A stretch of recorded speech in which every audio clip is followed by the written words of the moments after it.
오늘 본문인 누가복음 1장 26절부터 38절까지 말씀은 제사장 사가랴에게 천사 가브리엘이 나타나서 요한의 탄생을 알려준 후 6달이 지난 다음에 있었던 일이라고 말을 하고 있습니다. 동일한 천사 가브리엘이 나타나서 마리아에게 이야기하고 있지만 사가랴의 경우와는 좀 달리 하나님께서 가브리엘을 보내셨다라는 것을 보다 분명하게 이야기하고 있습니다. 매우 적극적이고 그리고 매우 능동적으로 26절에 표시가 되고 있는데, 하나님의 보내심을 받았고 갈릴리 나사렛의 한 동네에 가서 다윗의 자손 요셉이라는 사람과 약혼한 처녀에게 이르렀다라고 말합니다. 보냄을 받고 가서 이르르는 이런 모든 과정들이 신속하고 그리고 매우 적극적으로 이루어지고 있는 것입니다. 이스라엘의 중심지인 예루살렘과 교제의 장소인 성전이 아니라 멸시의 땅인 갈릴리로 갔다는 것이 특별히 여기에서 부각이 되고 있고, 이방 신전들이 세워졌고 전차 경주와 검투 사이의 경기로 백성을 타락시킨다고 여겨졌던 그런 지역에 천사가 하나님의 보내심을 받았다는 겁니다. 이 부분들을 살펴본다면 유대를 지나서 갈릴리를 향하여, 그리고 큰 왕의 성을 지나서 나사렛으로, 그리고 성전을 지나서 매우 작은 집으로 가는 이러한 과정들을 그대로 보여줍니다. 그래서 하나님께서 타락한 이 땅 가운데서 가장 낮아지시는 모습을 상징적으로 보여진다고 볼 수 있습니다. 마리아에게 이르러서 은혜를 받은 자의 평안할지어다, 주께서 너와 함께 하시도다라고 그렇게 가브리엘은 이야기를 합니다. 로마 캐톨릭은 이 부분들을 마리아의 특별한 지위를 의미하는 것이다라고 해서 마리아의 그 특별한 지위 때문에 상당히 마리아가 거의 예수님과 동격인 것처럼, 오히려 그 이상인 것처럼 여기지만은 실제적으로 이 은혜를 받은 자여라고 이야기하는 것 자체는 은총을 받은 자다라고 하는 말입니다. 네가 하나님께 은혜를 입었다라고 하는 것은 마리아에게만 적용되는 것이 아니라 모든 하나님의 백성들에게 적용되는 말이기 때문입니다. 타락한 도시 나사렛에서 마리아가 부정한 것들에서 벗어나서 하나님 앞에서 어떻게 살았는지를 이 은혜를 입은 자라고 하는 말에서 잘 드러나고 있습니다. 어쩌면 그 당시에 사람들이 동경하고 혹은 따라갔던 방식대로 마리아가 살지 않았다는 것을 어느 정도 또한 암시해 주기도 합니다. 하지만 그것이 하나의 자격이 된다고 주장할 수는 없는 것입니다. 가장 중요한 것은 하나님께서 그녀를 택하셨고 그녀에게 은혜를 베푸셨다는 것이 가장 중요하기 때문입니다. 마리아는 그 말을 듣고 놀랐다라고 표현되고 있는데, 이것은 근심이나 고통에 의한 것이 아니라 너무도 놀란, 앞서 사가랴가 그러했듯이 받아들일 수 없는 너무 놀라운 일을 겪었다는 의미가 됩니다. 그래서 이런 인사가 어찌민가 하면서 속으로 그리고 겉으로도 그 모습이 그대로 확연하게 드러나고 있습니다. 가브리엘은 마리아에게서 태어날 자에 대하여서 이스라엘 백성들이 항상 기다리던 메시아가 태어날 것에 대해서 예언하면서 세 가지로 그가 해야 할 일들, 그리고 그가 성취할 것을 이야기를 해줍니다. 32절, 33절에 그가 큰 자가 될 것이다 라고 먼저 이야기를 합니다. 작은 자로 오셔서 그는 큰 자의 역할을 하시게 될 것입니다. 또한 지극히 높으신 이의 아들이라 일컬어질 것이다 라고 말씀합니다. 가장 낮은 자로 오셨지만은 높임을 받으실 것을 또한 보여주고 있는 것입니다. 그리스도의 구속사역은 그리스도의 낮아지심을 통하여 그의 높아지심을 보여주고 있습니다.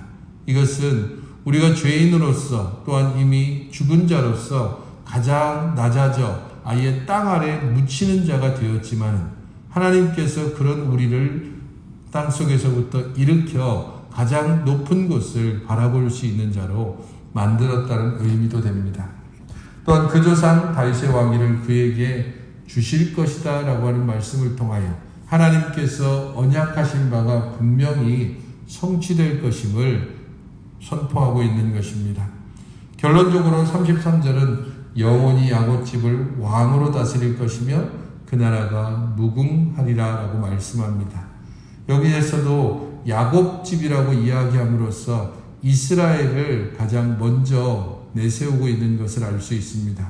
하나님께서 그리스도를 보내시는 것, 예수를 이 땅에 보내시는 것이 1차적으로는 이스라엘을 위한 것이고, 하지만 그 이스라엘은 단순히 육신적인 이스라엘에만 머무는 것이 아니라 하나님의 택하신 모든 백성들, 곧 영적인 이스라엘 전체를 또 함께 포함하고 있습니다. 하지만 예수님의 사역을 우리가 알고 있듯이 예수님의 1차적인 사역 대상은 이스라엘 백성들, 곧 야곱 집에게 먼저 이르렀지만 그들이 예수님을 거부했기에 그것이 이방인들에게 돌려진 것입니다. 그러므로 이방인인 우리들은 하나님의 은혜로 구원받았음을 감사함으로 우리가 어떤 자격을 갖춘 것이 아니라 하나님의 특별한 은혜를 입은 자임을 겸손하게 고백하고 그 안에서 하나님의 감사하는 삶을 살아야 하는 것입니다.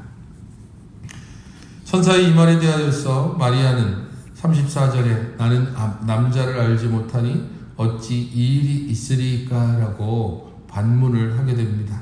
실제적으로 이것은 자기 속으로 이야기하는 말일 수도 있고 실제적으로는 밖으로 천사에게 이야기를 그렇게 하고 있습니다.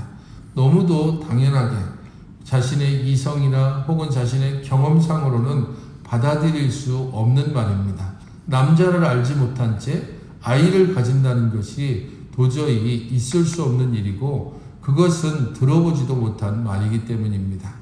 하지만 천사의 말을 모두 듣고 난 후에 38절에서는 주의 계집종이오니 말씀대로 내게 이루어지이다라고 순종하며 고백하고 있습니다.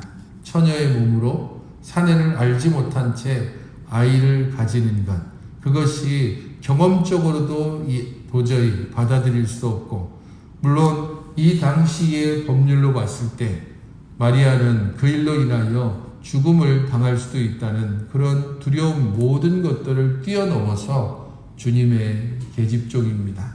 주께서 어떻게 사용하시든 나를 사용하시는 것에 대하여서 주의 뜻이 이루어지기를 기원합니다라고 겸손히 순종하는 모습을 통하여서 마리아가 어떤 삶을 살아왔는지도 어느 정도 알 수 있고 우리들이 하나님 앞에서 어떤 자세로 살아가야 되는지를 보여주기도 합니다.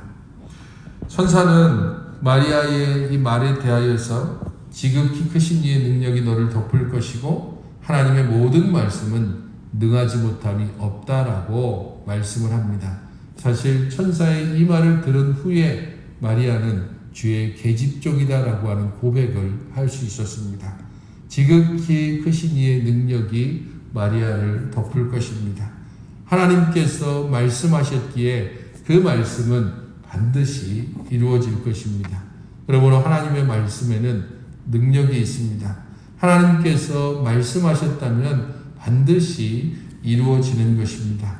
우리들이 말씀을 등불이고 말씀이 길 위에 빛이라고 그렇게 고백하는 것은 이 말씀이 나를 능히 인도하고 이 말씀이 나를 능히 주관하는 것을 그 능력을 믿기 때문입니다. 하나님의 말씀이 아무런 소용이 없이 그야말로 어떤 효력도 없는 것처럼 그렇게 사람들이 때로는 비웃고 조롱하고 심지어 믿는 이들조차도 하나님의 말씀을 귀하게 여기지 아니하고 그 말씀이 주는 명령을 쉽게 무시하는 이 세대의 풍조 가운데서 말씀이 능력이 있다는 것을, 그 말씀을 통하여서 능히 모든 일들을 이루시는 온 천지 만물을 창조하실 뿐 아니라 그의 모든 백성들을 말씀이 육신이 되어 구원하시는 그 하나님의 크고 놀라운 능력을 생각하면서 오늘도 우리에게 하나님께서 무엇라 말씀하시는지 그 말씀을 통하여 하나님께서 어떤 일을 성취하실지를 기대하면서 말씀 앞에 엎드렸던 마리아처럼 주의 종이오니 주께서 말씀하신 모든 것이 나를 통하여 이루어지기를 원합니다. 바로 이러한 자세로 이 하루를 살아가시기 바랍니다. 기도하실 때에 가장 낮은 곳에 오셔서 겸손함으로 섬기신 주님을 본받아서 나도 겸손하고 낮아지게 해달라고 기도하시고, 또한 말씀의 능력을 믿고 의지함으로 말씀이 명한 바를 따라서 순종하며 살아가게 해달라고 기도하시기 바랍니다.